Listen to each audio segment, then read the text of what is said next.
નમસ્કાર. જો આપ આપના બાળક માટે શૈક્ષણિક વર્ષ 2026-27માં ગુજરાતમાં આરટીઈ એટલે કે રાઇટ ટુ એજ્યુકેશન હેઠળ પ્રવેશ મેળવવાનું વિચારી રહ્યા છો તો આ માહિતી બિલકુલ તમારા માટે જ છે. ચાલો આખી પ્રોસેસને એકદમ સરળ રીતે સ્ટેપ બાય સ્ટેપ સમજી લઈએ. જુઓ, આપણે આખી વાતને 5 ભાગમાં વહેંચી છે જેથી બધું જ ક્લિયર થઈ જાય. સૌથી પહેલા આરટીઈ શું છે એ સમજીશું. પછી કોણ અપ્લાય કરી શકે છે એ જોઈશું. એના પછી કયા કયા ડોક્યુમેન્ટ્સ જોઈશે એની વાત કરીશું. ચોથા સ્ટેપમાં ઓનલાઈન ફોર્મ કેવી રીતે ભરવું એની પ્રોસેસ સમજીશું. અને છેલ્લે સૌથી અગત્યની વાત, કઈ તારીખો ભૂલવાની નથી એના પર એક નજર નાખીશું. તો ચલો શરૂ કરીએ. સૌથી પહેલો સવાલ એ જ થાય કે આ આરટીઈ તક આખરે છે શું અને એનાથી બાળકને શું ફાયદો થઈ શકે? જુઓ, આરટીઈ એક્ટ 2009નો મુખ્ય હેતુ એક જ છે કે સમાજના આર્થિક રીતે નબળા વર્ગના બાળકોને પણ સારી ખાનગી શાળાઓમાં ભણવાનો મોકો મળે. મતલબ કે ધોરણ 1થી એમને મફત અને ગુણવત્તાવાળું શિક્ષણ મળી શકે. આ ખાલી એક એડમિશન નથી, પણ એક ઉજ્જવળ ભવિષ્ય માટેની મોટી તક છે. બરાબર છે. હવે આપણે એવા પોઈન્ટ પર આવીએ છીએ જે સૌથી મહત્વનો છે. આ તક માટે કોણ કોણ અરજી કરી શકે? મતલબ કે એલિજિબિલિટી શું છે? આ તપાસવું ખૂબ જ જરૂરી છે, કારણ કે આ જ આપણું પહેલું પગથિયું છે. તો પાત્રતામાં પણ સૌથી પહેલી વસ્તુ જે ચેક કરવાની છે એ છે બાળકની ઉંમર. શું બાળક સરકારના નિયમ મુજબની ઉંમરનું છે? ચાલો જોઈએ કે એ નિયમ શું છે. આ આંકડો બરાબર યાદ રાખી લેજો, 6 વર્ષ. નિયમ એકદમ સ્પષ્ટ છે. 1 જૂન 2026ના રોજ બાળકે 6 વર્ષ પૂરા કરેલા હોવા જોઈએ. એક દિવસ પણ ઓછો નહીં. આ નિયમમાં કોઈ છૂટછાટ નથી, એટલે ફોર્મ ભરતા પહેલા આ વાત પાક્કી કરી લેવી. ઓકે, તો ઉંમરની વાત તો થઈ ગઈ. હવે બીજો ક્રાઇટેરિયા ચેક કરવાનો છે, અને એ છે કુટુંબની કેટેગરી. સરકારે છે ને એડમિશન માટે એક પ્રાયોરિટી લિસ્ટ બનાવ્યું છે. ચાલો એના પર નજર કરીએ. સરકાર છે ને એડમિશન પ્રાયોરિટી પ્રમાણે આપે છે, એટલે કે જેમને સૌથી વધુ જરૂર છે એમને પહેલો ચાન્સ મળે. જેમ કે તમે અહીં લિસ્ટમાં જોઈ શકો છો કે સૌથી પહેલી પ્રાયોરિટી અનાથ બાળકોને છે.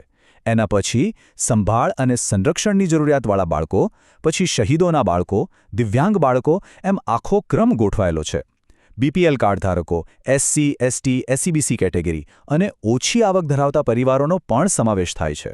ટૂંકમાં તમારો ક્રમ લિસ્ટમાં જેટલો ઉપર હશે, એડમિશન મળવાના ચાન્સ એટલા જ વધી જશે. ચાલો હવે વાત કરીએ તૈયારીની. ફોર્મ ભરવા બેસીએ એ પહેલાં જ જો બધા ડોક્યુમેન્ટ્સ હાથવગા હોય ને તો કામ એકદમ ફટાફટ અને ભૂલ વગર પતી જાય. તો કયા કયા ડોક્યુમેન્ટ્સ તૈયાર રાખવા એ જોઈ લઈએ. આ જુઓ, આ ઓફિશિયલ જાહેરાતમાંથી જ લીધેલી યાદીનો એક નમૂનો છે. આના પરથી તમને એકદમ ક્લિયર આઈડિયા આવી જશે કે કેવા કાગળિયા આપણે ભેગા કરવાના છે. તો ચાલો એક ચેકલિસ્ટ બનાવી લઈએ. શું શું જોઈશે?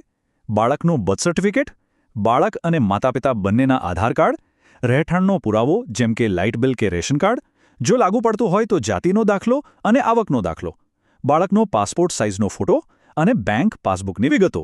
અને હા, જો બીપીએલ કાર્ડ હોય તો એ પણ તૈયાર રાખવું. મારી સલાહ છે કે આ બધાની ઓરિજિનલ અને સ્કેન કરેલી કોપી બંને તૈયાર રાખજો. સારું, તો હવે ડોક્યુમેન્ટ્સ તૈયાર છે. હવે આવે છે મેઇન કામ, ઓનલાઈન ફોર્મ ભરવાનો. ચાલો આખી પ્રોસેસ સ્ટેપ બાય સ્ટેપ સમજીએ. એક વાત ખાસ, અને આ બહુ જ અગત્યની છે, ધ્યાનથી સાંભળજો. ફોર્મ ભરવા માટે ફક્ત અને ફક્ત સરકારની ઓફિશિયલ વેબસાઇટનો જ ઉપયોગ કરવાનો છે. આ એડ્રેસ નોંધી લો, કારણ કે બજારમાં ઘણી ખોટી વેબસાઇટ્સ ફરતી હોય છે. છેતરપિંડીથી બચવું જરૂરી છે. પ્રોસેસ એકદમ સિમ્પલ છે. હવે સૌથી અગત્યની વાત, બધું જ બરાબર હોય, પણ જો ટાઈમસર ફોર્મ ન ભરાય તો બધી મહેનત પાણીમાં. તો ચાલો તારીખો પર એક નજર નાખી લઈએ, અને આને ક્યાંક નોંધી જ લેજો. ઓકે, તો તારીખો નોટ કરી લો. ફોર્મ ભરવાનું શરૂ થશે 4 એપ્રિલ 2026થી અને ફોર્મ ભરવાની છેલ્લી તારીખ છે 17 એપ્રિલ 2026. તમે જુઓ, સમયગાળો બહુ લાંબો નથી, એટલે મારી સલાહ એ જ છે કે છેલ્લી તારીખની રાહ ના જોતા જેવું શરૂ થાય કે તરત જ ફોર્મ ભરી દેજો. એક બહુ સરસ વાત કહી છે કે આજની દુનિયાનું ભવિષ્ય તો વર્ગખંડમાં જ છે, અને આ એકદમ સાચું છે.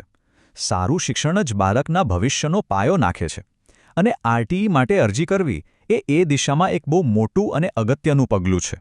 તો બાળકના સારા ભવિષ્ય માટે આ પહેલું પગલું લેવા માટે તૈયાર છો? આશા રાખું છું કે આ બધી માહિતીથી તમને આખી પ્રક્રિયા સમજવામાં સરળતા રહી હશે. સૌને ખૂબ ખૂબ શુભકામનાઓ.